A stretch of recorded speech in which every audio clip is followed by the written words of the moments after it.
పెద్దలారా మిత్రులారా అందరికీ నమస్తే.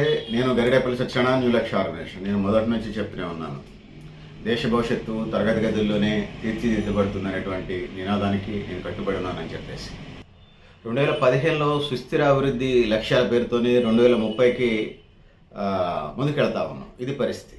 2030 ఎజెండా మనం తీసుకున్నప్పుడు 17 లక్ష్యాలనే పెట్టుకొని ముందుకు పోతున్న పరిస్థితిని మనం చూస్తూ ఉన్నాం. సో 2030 నాటికి అందరికీ సమగ్రమైనటువంటి, సమానమైనటువంటి, నాణ్యమైనటువంటి విద్యను అందించాలనేది దాని సారాంశంగా ఉన్నది. జీవితాంతం నేర్చుకునే అవకాశాలను ప్రోత్సహించాలి. పెరుగుతున్న ప్రపంచీకరణ, సాంకేతిక ఆధారిత ప్రపంచంలో అభివృద్ధి చెందడానికి అవసరమైనటువంటి ప్రాథమిక నైపుణ్యాలతోని యూత్ని సన్నద్ధం చేయటం, ఇది ఎజెండాగా ఉన్నది. భారతదేశంలో అక్షరాస్యత రేటు దశాబ్దాలుగా గణనీయంగా మెరుగుపడుతూ వస్తున్న పరిస్థితిని మనం చూస్తూ ఉన్నాం. సో అట్లనే అనేక సవాళ్లు కూడా ఉన్నాయి. ముఖ్యంగా విద్యా వనరులు, అవకాశాల సమాన పంపిణీలో అంతరాలు, యువతకు సార్వత్రిక అక్షరాస్యత, సంఖ్యా సామర్థ్యాన్ని సాధించేటువంటి క్రమాన్ని పరిస్థితులు, సో ప్రాంతీయ అసమానతలు, సామాజిక ఆర్థిక అంశాలు, లింగాధారిత అడ్డంకులు, అనేక సంక్లిష్టమైనటువంటి పరిస్థితులు ముందున్నాయి.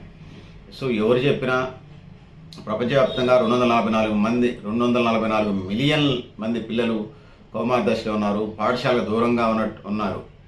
244 మంది పిల్లలంటే, మిలియన్ అంటే 10 లక్షలు, మీరు అర్థం చేసుకోండి. సుమారు 24-25 కోట్ల మంది పిల్లలు, 24.5 కోట్ల మంది పిల్లలు ప్రపంచవ్యాప్తంగా, అంటే 146 కోట్లు, 24 కోట్ల మందికి పైగా అంటే అర్థం చేసుకోవాలి.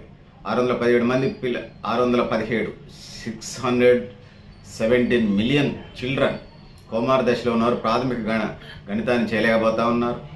సో సబ్ సహారా ఆఫ్రికా ప్రాంతాల్లో, ఆ దేశాల్లో 40% కంటే తక్కువ మంది బాలికలు లోవర్ సెకండరీ పాఠశాల, అంటే యూపీఎస్ 7th, 5th లోపే కంప్లీట్ చేస్తూ ఉన్నారు, డ్రాప్ అవుట్ అవుతూ ఉన్నారు. పాఠశాలకు దాదాపు 4 మిలియన్ల మంది పిల్లలు, అంటే 40 లక్షల మంది పిల్లలు శరణార్థులుగా విద్యకు దూరంగా ఉన్నారు. భారత జాతీయ గణాంకాల కార్యాలయాలు వాళ్ళ లెక్కల ప్రకారం, మంత్రిత్వ శాఖ విడుదల చేసే లెక్కల ప్రకారం 15-24 సంవత్సరాల వయసు కలిగినటువంటి పిల్లలు ఒక విధంగా ఉన్నది. సో 15-24 అంటే యూత్ కదా, 29 దాకా ఉంది భారత పార్లమెంట్. యువత అక్షరాస్యత రేటు గ్రామీణ ప్రాంతాల్లో 94.17%, పట్టణ ప్రాంతాల్లో 98.03%గా ఉంది. ఇప్పుడే చదువుకుంటున్నారు యంగ్స్టర్స్. జాతీయ నమూనా సర్వే 2020-21 ప్రకారం చూసినప్పుడు భారతదేశం మొత్తం అక్షరాస్యత రేటు 70.04గా ఉంది. సో యువత అక్షరాస్యత రేటు బాగానే ఉంది. ఇప్పుడు ప్రజెంట్ చదువుకుంటున్నారు కాబట్టి, పాత వాళ్ళతో మళ్ళీ తక్కువే ఉంటుంది, రాబోయే తరాల్లో పెరగవచ్చు. సో లింగ అసమానతలు అయితే ఉన్నాయి. పురుషుల అక్షరాస్యత రేటు 95.4% ఉంటే, మహిళా అక్షరాస్యత రేటు 92.6%గా ఉన్నది. ఉన్నటువంటి అక్షరాస్యత రేటుని తీసినప్పుడు, మళ్ళీ ఓవరాల్ దేశం అంతా 94% అక్షరాస్యత లేదు, లిటరేట్స్ని మనం లెక్కేసినప్పుడు. జాతీయ సగటు గణనీయమైన ప్రాంతీయ వ్యత్యాసాలను చూస్తుంది. కేరళ, హిమాచల్ ప్రదేశ్, ఢిల్లీ అక్షరాస్యత రేటు 100% దగ్గరగా ఉన్నట్టుగా నివేదికలు చెప్తున్నాయి. కేరళలో 99%, ఢిల్లీలో 98% వంటి రాష్ట్రాలు, అంటే పేరు నేర్పినా కూడా అది కూడా అక్షరాస్యత అన్నారు. సరే, ఏదో ఒకటి అక్షరం వైపు నేర్చుకోవడం మంచిదేలే. సో జాతీయ సగటు కంటే తక్కువ ఉన్నటువంటి రాష్ట్రాలు కూడా మనకి ఉన్నాయి. సో ఇది పరిస్థితి. భారతదేశం భౌగోళికంగా, లేకపోతే సామాజికంగా, వైవిధ్యపరంగా విద్యా గణనీయమైన ప్రాంతీయ అసమానతలు దోహదం చేస్తే, పట్టణ ప్రాంతాల్లో మెరుగైనటువంటి మౌలిక సదుపాయాలంటూ, నాణ్యమైనటువంటి పాఠశాలలు, సో మరింత ప్రభావవంతంగా ఉన్నది. సో ఆ విధంగా పరిస్థితి చూసుకున్నప్పుడు గ్రామీణ ప్రాంతాల్లో, ముఖ్యంగా మారుమూల అభివృద్ధి చెందిన ప్రాంతాల్లో పేలవమైనటువంటి పాఠశాలలో మౌలిక సదుపాయాలు ఉండవు, శిక్షణ పొందిన ఉపాధ్యాయులు పరిమితంగా ఉంటాయి, డిజిటల్ వనరులు ఉండవు. ఇవన్నీ సవాళ్ళుగా ఉన్నాయి. గ్రామీణ మారుమూల ప్రాంతాల్లో నాణ్యమైన విద్యను అందించేయటం అనేది ఇలా సవాలుగా తయారైంది. సో మంత్రిత్వ శాఖలు ఎంత ప్రయత్నం చేసినా, ఆయా మంత్రిత్వ శాఖలు విద్య ఉమ్మడి జాబితాలు ఉంది, కేంద్ర రాష్ట్ర ప్రభుత్వాలు ఎంత ప్రయత్నం చేసినా సక్సెస్ రేషియోకి వెళ్ళలేకపోతున్నాం. సో దాదాపు 98% సుమారు గ్రామీణ యువతలో అక్షరాస్యత రేటు సుమారు 90%, పట్టణ యువతలో 98%. భారత సార్వత్రిక యువత అక్షరాస్యతను సాధించడంలో సవాళ్ళలో ఒకటిగా ఉన్నది. సో ఏది ఏమైతే ఏంటి, పేదరికం విద్యకు ఒక ముఖ్యమైనటువంటి అవరోధంగా మనకు కనిపిస్తూ ఉంది.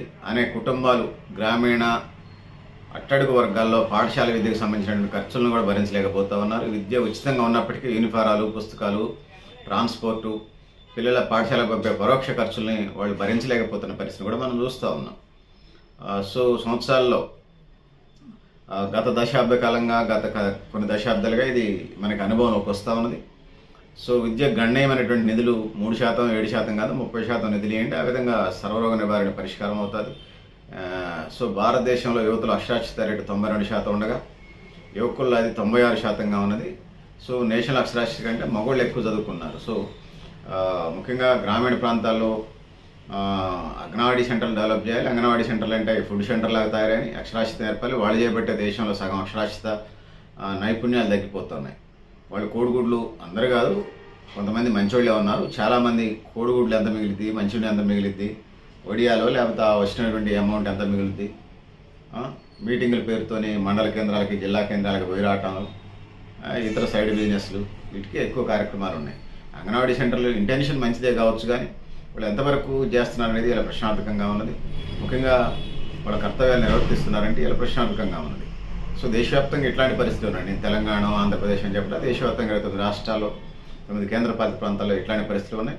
అంగన్వాడీ పౌష్టికాహారం ఇది కార్యక్రమాలు 100కి 70% ఉన్నాయని చెప్పేసి భారత ప్రభుత్వం నేషనల్ శాంపిల్ సర్వే వాళ్ళు, సమగ్ర కుటుంబ ఆరోగ్య సర్వే వాళ్ళు, నేషనల్ హెల్త్ మిషన్ వాళ్ళు చెప్పేటువంటి సర్వేలు అవి. అంగన్వాడీ సెంటర్ నుంచి అందే పౌష్టికారం 100కి 70% అందుతుంది, 30% అందట్లేదు. సో ఇవన్నీ సరి చేసుకుని ముందుకు పోవాల్సిన అవసరం ఉన్నది. అంగన్వాడీ సెంటర్లు వాళ్ళు సరిగ్గా చదువు చెప్పట్లేదంటే ఆ సంబంధించిన యూనియన్లు జిల్లా రాష్ట్ర నాయకులు వచ్చి ముందు వాళ్తున్నారు, బెదిరించుడు. అందుకోసం మీ యూనియన్లు అట్లా గాలికి కొట్టకపోతా ఉన్నాయి. కాలగర్భంలో కలిసిపోతారు, చరిత్రహీనులు అవుతారు, దుర్మార్గులారా. నేను వ్యక్తులకు సంబంధించే కాదు, వాళ్ళ సంఘాలన్నీ అట్లనే వచ్చినాయి ఎంక్వైరీ చేస్తే. మీ అంత దరిద్రులు ఎవరు లేరు.